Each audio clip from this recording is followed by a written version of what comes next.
Sebelum lanjut menonton, dukung dengan cara subscribe, semoga bermanfaat. Kisah lengkap Nabi Isa, alaihissalam. Nabi Isa merupakan salah satu dari 5 Nabi Ulul Azmi dan mempunyai salah satu mukjizat Nabi Isa, yaitu lahir tanpa adanya seorang ayah. Dalam Al-Quran, ia disebut Isa bin Maryam atau Isa Al-Masih. Ia diangkat menjadi Nabi pada tahun 29 Masehi dan ditugaskan berdakwah kepada Bani Israel di Palestina. Nama Nabi Isa disebutkan sebanyak 25 kali di dalam Al-Quran. Cerita kisah Nabi Isa kemudian berlanjut dengan pengangkatannya sebagai utusan Allah, penolakan oleh Bani Israel, dan berakhir dengan pengangkatan dirinya ke surga. Kata Isa ini diperkirakan berasal dari bahasa Aram, Esho atau Esa'a. Yesus Kristus adalah nama yang umum digunakan umat Kristen untuk menyebutnya, sedangkan orang Kristen Arab menyebutnya dengan Yasu, Al-Masih. Kemudian, ia diyakini mendapatkan gelar dari Allah dengan sebutan Ruhullah dan Kalimatullah. Karena Isa dicipta dengan kalimat Allah, jadilah, maka terciptalah Isa.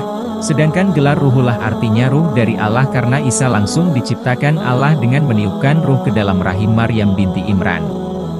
Dalam Al-Quran tentang Nabi Isa dimulai dari kelahiran Maryam sebagai putri dari Imran, berlanjut dengan tumbuh kembangnya dalam asuhan Zakaria, serta kelahiran Yahya. Kemudian Al-Quran menceritakan keajaiban kelahiran Isa sebagai anak Maryam tanpa ayah. Ingatlah, ketika malaikat berkata, "Hai Maryam, sesungguhnya Allah menggembirakan kamu dengan kelahiran seorang putra yang diciptakan dengan kalimat yang datang daripadanya, namanya Al-Masih Isa putra Maryam, seorang terkemuka di dunia dan di akhirat dan termasuk orang-orang yang didekatkan kepada Allah." Ali Imran 45. Dikisahkan pula bahwa selama Isa berada di dunia, ia tidak menikahi seorang wanita karena ia terlebih dahulu diangkat oleh Allah ke langit. Akan tetapi, ada riwayat yang mengatakan bahwa Isa akan menikah dengan salah satu umat Muhammad ketika ia turun dari langit. Kejadian ini dikisahkan menjelang akhir zaman. Kelahiran Nabi Isa. Usia kandungan Maryam semakin dekat pada hari kelahiran. Maryam keluar dari daerah pengasingannya untuk menyelamatkan diri serta bayi yang dikandungnya. Maryam semakin merasakan gerak bayi dalam kandungannya.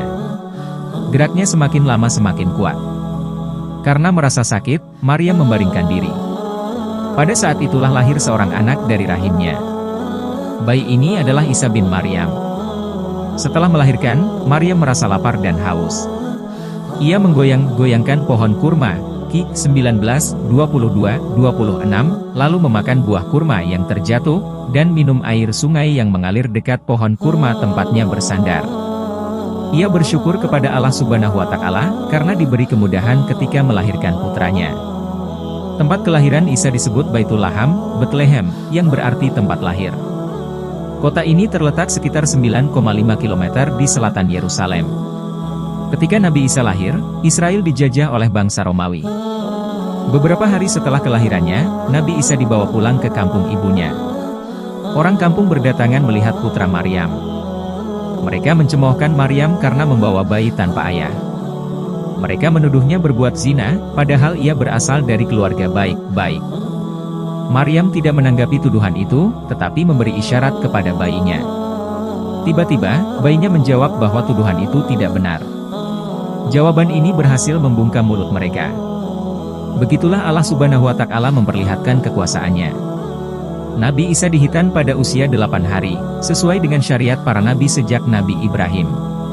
Saat diangkat menjadi nabi, orang Yerusalem mengenal Nabi Isa sebagai pemuda yang cerdik, pintar, berani, tegas dalam membela kebenaran, dan tidak pernah tunduk dalam menghadapi kebatilan. Sikap dan pendirian ini diketahui oleh Raja Herodus yang berkuasa di Palestina. Ia menganggap Nabi Isa sebagai musuh utama yang bisa mengancam kedudukannya. Herodus pun memutuskan untuk membunuh Nabi Isa. Rencana jahat ini sampai ke telinga Maryam. Oleh karena itu, Maryam segera menyelamatkan putranya dengan mengungsi ke Mesir. Maryam dan Nabi Isa tinggal di Mesir selama 12 tahun. Setelah Raja Herodus wafat, Nabi Isa dan ibunya kembali ke Palestina. Mereka menetap di Nasirah, Nazaret. Sebutan Nasrani, orang dari Nasirah, yakni pengikut Nabi Isa, berasal dari nama tempat ini. Pada usia 30 tahun, Nabi Isa AS sering pergi keluar rumah untuk mengasingkan diri dari keramaian, membersihkan nurani, dan mencari pencerahan jiwa. Ketika menuju ke Bukit Zaitun, Nabi Isa jatuh terduduk dekat sebuah batu besar. Tiba-tiba ada yang datang menghampirinya, lalu memintanya menjadikan batu besar itu roti. Namun, Nabi Isa tidak mengabulkannya. Kebesaran Tuhan hanya ada pada Allah, kata Nabi Isa. Mendengar jawaban ini, orang itu yakin bahwa iman Nabi Isa tetap teguh, lalu ia pun menghilang. Nabi Isa sadar bahwa yang menghampirinya itu adalah iblis yang berusaha menyesatkannya ketika berada di Bukit Zaitun. Nabi Isa bersujud dan bersyukur karena selamat dari godaan iblis. Tidak lama kemudian, malaikat Jibril mendatanginya, lalu menyampaikan tugas kenabian dan kerasulannya. Nabi Isa menerima wahyu Allah Subhanahu wa Ta'ala, kepadanya, Allah Subhanahu wa Ta'ala menurunkan kitab suci Injil, Ki 4171, pembenaran kitab suci sebelumnya, Taurat, dan nubuat tentang akan turunnya Al-Quran kepada Nabi Muhammad Shallallahu Alaihi Wasallam.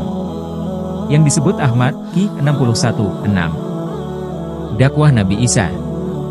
Nabi Isa AS mulai berjuang menyiarkan ajaran Allah Subhanahu wa Ta'ala, membeberkan kesalahan para pemuka agama Yahudi, dan menyadarkan mereka tentang penyimpangan mereka dari ajaran Nabi Musa. Karena itu, ia berseru kepada Bani Israel agar mereka mematuhi perintah dan menjauhi larangan Allah Subhanahu wa Ta'ala. Ki 19:31-36. Ia berdakwah supaya mereka bertobat, yakni kembali ke jalan benar yang telah dirintis oleh para nabi sebelumnya. Namun, dakwah Nabi Isa mendapat perlawanan dengan berbagai fitnah dan ejekan. Mereka memintanya untuk membuktikan kenabian serta kerasulannya dengan maksud untuk menghilangkan pengaruh dan wibawanya. Nabi Isa menunjukkan beberapa mukjizat kepada mereka, tetapi tetap saja ada yang tidak percaya. Nabi Isa menerima tugas yang berat untuk mengemban amanah kenabian. Mengemban tugas kenabian tidaklah mudah, dan menemui banyak tantangan. Pada saat itu, kaum Bani Israel banyak melakukan penyimpangan. Dosa-dosa telah menjadi kebiasaan dan menganggapnya sebagai kewajaran. Lebih parahnya, para pendeta tidak bisa diandalkan. Karena mereka cenderung membiarkan kemaksiatan. Mereka tak segan-segan mengubah ketentuan. Halal menjadi haram dan haram menjadi halal. Beliau pun memulai dakwahnya dengan menyampaikan ajaran agama kepada kaum Bani Israel. Pada saat itu para pendeta masih memegang teguh kitab Taurat. Para pendeta tersebut menyuruh kaum Bani Israel untuk menentang Nabi Isa. Berita Nabi Isa mengajar agama diketahui oleh Raja Herodes. Dia tak percaya akan ajaran-ajaran Nabi Isa dan meminta menunjukkan mukjizat. Herodes pun langsung mengumpulkan rakyatnya untuk melihat mukjizat Nabi Isa. Lalu, Nabi Isa membuat sebuah patung dari tanah liat dengan bentuk burung. Kemudian dia meniup burung itu. Atas izin Allah Subhanahu wa Ta'ala, burung dari tanah liat tersebut tiba-tiba hidup dan terbang. Banyak orang-orang yang berdecak kagum melihat kejadian itu. Tidak hanya itu saja, pada suatu hari Nabi Isa didatangi oleh dua orang yang memiliki penyakit, yaitu tunanetra dan kusta. Berkat izin Allah, orang buta sejak lahir tersebut dapat melihat kembali. Begitupun dengan orang yang menderita penyakit kusta. Penyakitnya sirna, tidak ada sedikitpun bekas-bekas penyakit yang nampak menjijikan seperti di tubuhnya sebelumnya. Para kaum Bani Israel yang masih kafir bersekongkol dengan para pendeta untuk mengucilkan Nabi Isa. Beliau memiliki beberapa pengikut dan jumlahnya 12 orang. Mereka terkenal dengan sebutan Hawariyun dan mereka sangat setia kepada Nabi Isa. Ketika Nabi Isa melakukan suatu perjalanan dan melewati sebuah padang pasir yang gersang, kering serta panas, masalah pun timbul. Rombongan tersebut kehabisan bekal, dan setiap orang sangat lapar dan haus. Para pengikut mulai mengeluh dan mulai berkata macam-macam. Nabi Isa berdoa kepada Allah untuk menurunkan hidangan dari langit. Allah mengabulkan permintaannya dengan syarat apabila ingkar akan terkena azab yang sangat berat yang belum pernah ditimpakan kepada siapapun. Lambat laun dakwah Nabi Isa mendapat sambutan yang sangat besar. Semakin hari pengikut Nabi Isa semakin banyak. Namun ada pihak lain yang merasa dirugikan, yaitu para kaum Bani Israel yang masih kafir dan para pendeta yang tidak terima akan dakwahan Nabi Isa. Rencana diatur sedemikian rupa. Tentara pilihan dikumpulkan untuk membunuh Nabi Isa. Rencana pembunuhan tersebut diketahui oleh salah satu pengikut Nabi Isa dan segera dilaporkan ke beliau. Mereka segera menyelamatkan diri dan hidup berpindah-pindah tempat. Salah satu murid Nabi Isa bernama Yudas, terbujuk akan iming-iming hadiah sebesar 30 dinar dengan syarat harus memberitahukan tempat persembunyian Nabi Isa dan Hawariyun. Yudas berkhianat, dia membocorkan tempat persembunyian Nabi Isa. Mendengar informasi dari Yudas, tentara Romawi langsung bergerak. Tentara Romawi langsung menangkap seseorang yang sangat mirip dengan Nabi Isa, yaitu Yudas yang telah berkhianat. Sebelumnya saat akan ditangkap oleh tentara Romawi, Allah mengangkat Nabi Isa ke langit. Kemudian Allah mengubah wajah Yudas dengan wajah Nabi Isa. Sehingga akhirnya Yudas mendapatkan pukulan bertubi-tubi dan terus diseret. Tubuh Yudas penuh dengan luka dan wajahnya memar akibat pukulan. Yudas menghembuskan napas terakhirnya di tiang salib. Di dalam Al-Quran disebutkan bahwa Nabi Isa akan diturunkan kembali ke bumi oleh Allah Subhanahu wa Ta'ala sebelum hari kiamat kelak. Allah Subhanahu wa Ta'ala akan menugaskan Nabi Isa untuk menghadapi Dajjal yang suka membuat bencana di bumi. Turunnya Nabi Isa. Kembali ke bumi Nabi Isa as. Sehingga kini masih hidup dan hanya Allah Subhanahu wa Ta'ala saja tahu di mana Nabi Isa ditempatkan. Dari keterangan hadis Nabi Muhammad Shallallahu Alaihi Wasallam, diceritakan bahwa menjelang hari kiamat akhir zaman, Nabi Isa akan diturunkan oleh Allah Subhanahu wa Ta'ala dari langit ke bumi, the second coming dalam versi Kristen. Peristiwa itu tergambar dari hadis berikut, tidak ada seorang nabi pun antara aku dan Isa dan sesungguhnya ia benar-benar akan turun dari langit. Apabila kamu telah melihatnya, maka ketahuilah bahwa ia adalah seorang laki-laki berperawakan tubuh sedang, berkulit putih kemerah-merahan. Ia akan turun dengan memakai 2 lapis pakaian yang dicelup dengan warna merah, kepalanya seakan-akan meneteskan air walaupun ia tidak basah. Hair Abu Dawud. Sekelompok dari umatku akan tetap bertempur dalam kebenaran secara terang-terangan sampai hari kiamat, sehingga turunlah Isa ibnu Maryam, maka berkatalah pemimpin mereka, Al-Mahdi, jikemarilah dan imamilah sholat kami. Ia menjawab, ya tidak, sesungguhnya sebagian kamu adalah sebagai pemimpin terhadap sebagian yang lain, sebagai suatu kemuliaan yang diberikan Allah kepada umat ini, umat Islam. Hair Muslim Ahmad. Tiba-tiba Isa sudah berada di antara mereka dan berkumandangkanlah sholat, maka dikatakan kepadanya, majulah kamu, menjadi imam sholat, wahai roh Allah. Ia menjawab, hendaklah yang maju itu pemimpin kamu dan hendaklah dia yang mengimami sholat kamu. Hair Muslim Ahmad. Hal pertama yang dilakukan Nabi Isa setelah turun dari langit adalah menunaikan sholat sebagaimana yang dijelaskan oleh hadis-hadis di atas. Nabi Isa akan menjadi makmum dalam sholat yang diimamkan oleh Imam Mahdi. Adapun lokasi turunnya Nabi Isa dijelaskan oleh Rasulullah Shallallahu Alaihi Wasallam. Dalam sebuah hadis berikut, Isa ibn Maryam akan turun di Menara Putih, Al-Manaratul Baidha, di timur Damsyik. Har Tabrani dari Aus bin Aus. Kedatangan Nabi Isa akan didahului oleh keadaan dunia yang dipenuhi kezaliman, kesengsaraan peperangan besar yang melibatkan seluruh penduduk dunia. Setelah itu kemunculan Imam Mahdi yang akan menyelamatkan kaum muslimin, kemudian kemunculan Dajjal yang akan berusaha membunuh Imam Mahdi. Setelah Dajjal menyebarkan fitnahnya selama 40 hari, maka Nabi Isa akan diturunkan dari langit untuk menumpaskan Dajjal. Nabi Isa membunuh Dajjal. Turunnya Nabi Isa ke bumi mempunyai misi menyelamatkan manusia dari fitnah Dajjal dan membersihkan segala penyimpangan agama. Baginda akan bekerja sama dengan Imam Mahdi membantera semua musuh-musuh Allah. Dikisahkan setelah Nabi Isa selesaikan menunaikan sholat, ia berkata, keluarlah kamu, pasukan kaum muslimin, semua bersama kami untuk menghadapi musuh Allah, yaitu Dajjal. Lalu mereka pun keluar, kemudian Isa, dilihat oleh Dajjal yang laknat yang baru saja mendakwa kepada manusia, bahwa ia adalah raja yang mendapat petunjuk dan pemimpin yang arif serta bijaksana, bahkan mengaku sebagai Tuhan yang maha tinggi. Begitu, Isa dilihat oleh Dajjal, Dajjal pun meleleh seperti garam yang meleleh di air. Kemudian Dajjal melarikan diri, akan tetapi ia dihadang oleh Isa di pintu kota Lut di Palestina.